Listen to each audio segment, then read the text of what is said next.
तो जब इन आदिवासियों से बात करी और इनके बीच में गए तो हमको कुछ चीजें पता चली, कुछ रियलिटीज पता चली।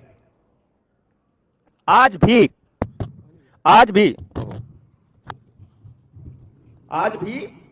वापी जिले में, गुजरात के वापी जिले में जाइए आप, वहां आदिवासी कबीला है। एसी केसरी सिंह भारत सरकार के नाम से एक इलाका है जहां के आदिवासी अपने एरिया के बाहर एक बड़ा बोर्ड लगा के टांगते हैं, हम भारत सरकार हैं। और उन्होंने इसके ऊपर 1969 में अपना डिक्लेरेशन दिया था यूनाइटेड नेशंस को, कॉमनवेल्थ को, जो सारे जितने कॉमनवेल्थ के कंट्रीज हैं। इंदिरा गांधी उस टाइम पे प्राइम मिनिस्टर हुआ करती थी।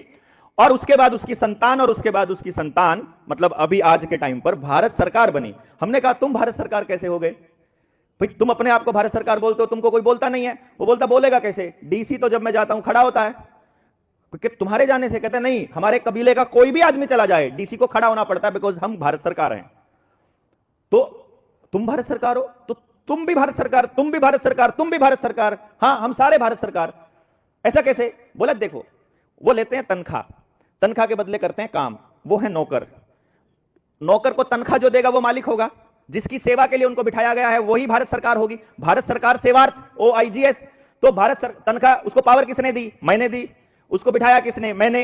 उसकी सैलरी कहां से आती है? मेरे पैसे से, मेरे टैक्स के पैसे से। मेरा अनाज उगता है तो उसको पैसा मिलता है। मैं उससे कुछ नहीं लेता हूं, मैं उसको देता हूं, और मैं इसलिए भारत सरकार का डिक्लेरेशन मैंने अपना किया। तो ये कौन कौन कर सकता है इस देश के अंदर?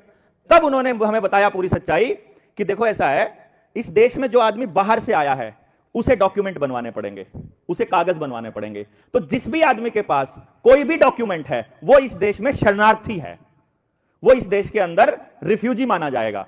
जिसने अपने बाप दादाओं की जमीन छोड़ दी वो शरणार्थी माना जाएगा।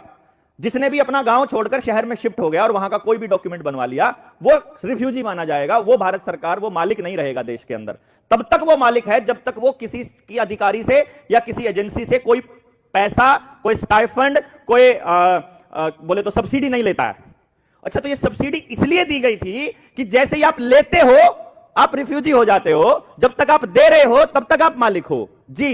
तो फिर इसका क्या इलाज है? तो उन्होंने हमें बताया कि हम लोगों ने पूरे के पूरे एरिया ने इकट्ठा होकर के हर आदमी ने अपना ड्राइविंग लाइसेंस, अपना वोटर कार्ड, अपना आधार कार्ड सब सरकार को सरेंडर कर दिया 2015 में।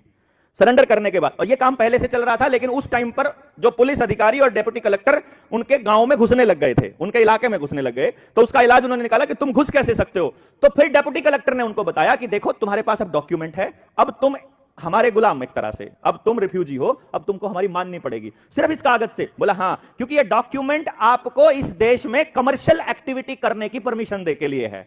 जैसे मेरा बच्चे का नाम अगर यशस्वी है तो इसको सर्टिफिकेट आप थोड़ी दोगे कि मेरे बच्चे का नाम क्या है, इसका सर्टिफिकेट आप थोड़ी दोगे।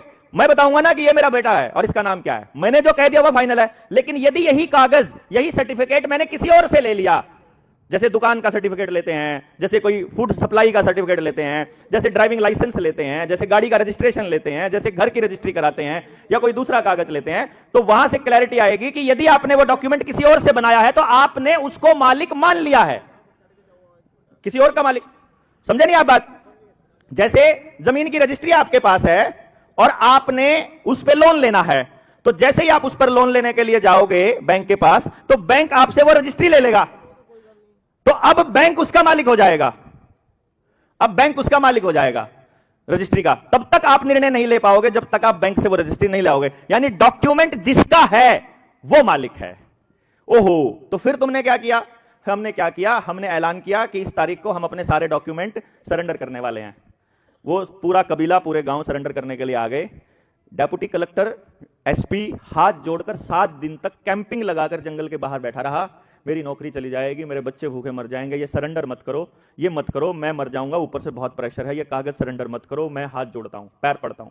इतना प्रेशर डेप्यूटी कलेक्टर के ऊपर कि सरेंडर कर दिया तो गड़बड़ हो जाएगी, ये तो मालिक बन जाएंगे उसी टाइम। तो फिर उन्होंने इस शर्त पर अपने डॉक्यूमेंट्स को मास लेवल पर सरेंडर नहीं किया, एक एक करके सरेंडर किया कि हम एक एक करके चिट्ठी भेजेंगे, तुमको भेज देंगे और तुम्हारा कागज नहीं चाहिए। वो मास लेवल पे उन्होंने मूवमेंट चलाया। जब उस टाइम पे वो इसलिए मना कर गया कि वहां एसपी ने और डीसी ने बोल दिया कि ठीक है, हम मानते हैं कि तुम भारत सरकार हो, हम मानते हैं कि तुम मालिक हो, तुम्हें अपनी गाड़ी पर ना तो रजिस्ट्रेशन प्लेट लगाने की जरूरत है, तुम्हें ड्राइविंग लाइसेंस बनाने की जरूरत नहीं है, तुम्हें कोई पुलिस वाला रोकेगा नहीं, जैसे ही तुम्हें कोई रोकता है तुम सिर्फ बता देना कि हम कुटुंब परिवार एसी केसरी परिवार से हैं और हम भारत सरकार हैं, आपको कोई नहीं छेड़ेगा। तो आज भी इस वक्त अभी अपनी 1 तारीख हो गई ना, 1 दिसंबर 2024 में भी वो लोग भारत सरकार का लेबल लगा के बैठे हैं। अब इस गेम को जब हमें समझ में आया, तब समझ में आया कि आपके गांव के जंगल क्यों काटे गए, आपके गांव का जंगल कट के आपको शहरों में शिफ्ट होने के लिए क्यों प्रेशराइज किया जा रहा है, क्यों गांव में स्कूल और चिकित्सा व्यवस्था नहीं मिल रही है, क्यों गांव के अंदर झगड़े घुस रहे हैं, क्यों गांव में राजनीतिक पार्टियां घुस गई हैं, क्यों गांव में नकली खाना जा रहा है, क्यों आदिवासियों के जंगल उजाड़ के उनको विस्थापित करके नए मकान दिए जा रहे हैं, क्यों झुग्गी झोपड़ियां हटा करके दिया, क्योंकि यूनिवर्सल कोड है ये, यूनिवर्सल नियम है, यूनिवर्सल जस्टिस है ये कि जहां एक आदमी एक बार रहना शुरू कर दिया